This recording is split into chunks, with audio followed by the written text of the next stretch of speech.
呢度係 SDTV， 我係你節目主持人 Frankie。昨日我經過 SD 嘅時候，聽到個節目叫道場，我當堂嚇一跳，然後得啖笑。究竟邊個先有資格玩道場呢？我唔講啦，交俾道場揸 B 人講啦，推片。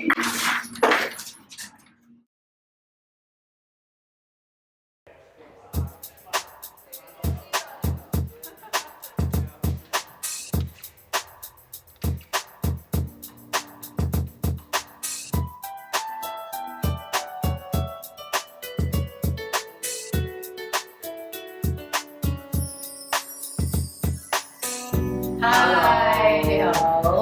我係 Angela， 我係 Kevin。今日用少少時間咧去講下道場，即係我哋個 Core Outlet 嘅一啲idea 係咪啊？係啦，冇錯。其實呢個 Core Outlet 咧，我哋之前即係大家一齊諗出嚟咧，其實係想製造一個好好嘅平台咧，俾一啲有興趣排舞嘅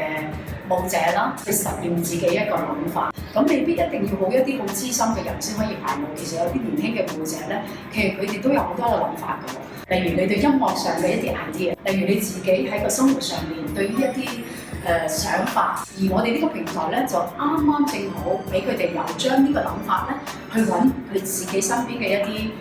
舞者朋友，去將佢呢個諗法咧去實驗出嚟。你覺得啱唔啱？啱，因為咧其實我都覺得，因為我哋喺呢個香港可以表演嘅地方亦都唔係好多，咁而一個自由度大啲、融合到唔同舞種嘅空間咧，其實我哋呢個係可以俾到大啲嘅自由度俾所有人，因為咁其實我哋呢個冇乜特別嘅界限，你可以係 hip hop， 你可以純 urban dance 或者 contemporary 或者 jazz， 你幾樣嘢 mix 埋一齊，其實好多舞種咧都可以好自由去 match up， 或者佢哋純一個舞種都 OK 嘅。希望喺入面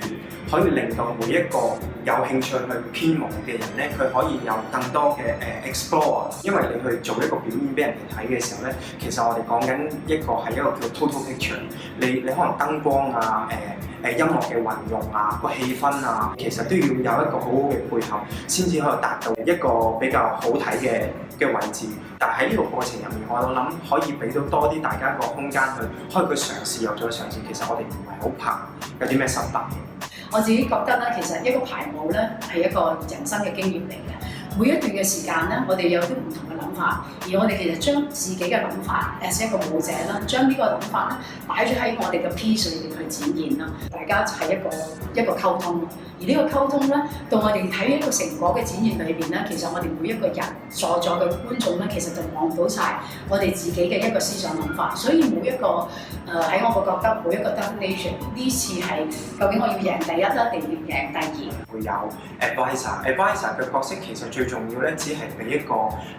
guideline，我稱之為一個響度，俾每一個創作者，因為其實每一個人排舞上，其實可能佢都有啲嘢想聽下人哋嘅意見，有多啲 information， 更加可以達到佢本身想創作嘅目標啦。其實都係一個互相幫助或者互相幫忙，令到嗰隻舞有更加豐富，或者可能更加達到創作者佢本身想要去到嘅 point。咁但係其實喺呢個過程當中，我哋大家都有好多 give and take 嘅嘢。可能其實我俾咗 A 呢樣嘢佢嘅啫，咁但係到轉頭再翻出嚟嘅時候，已經係有 B、C、D。咁但係可能我自己都冇 expect 到，原來佢可以做到 B、C、D。呢個就係對我調翻轉頭，我覺得係對我嚟講，作為一個 advisor， 其實都有得着喺入面。咁所以其實我覺得我好開心有呢個過程，而令到我可以分享我本身有嘅知識俾佢哋，亦都佢哋可以分享到多啲新嘅 creativity 嘅所有嘅 ideas 再俾翻我，咁令到呢件事會每次再做落去嘅時候越做越好咁樣。編舞過程裏面咧，其實每一個人嘅人生裏面其實都要去學習嘅。創作嘅空間啦，唔同嘅平台啦，去俾我哋嘅思想去過濾、沉澱、再創作、再揾。呢一次咧，只係一個啱啱嘅開始。我哋將會咧繼續陸續有去第2、第3、第4、第5次。咁希望咧有機會或者想創作嘅朋友咧，下次當我哋有呢個機會嘅時候咧，都積極去參與。咁希望下次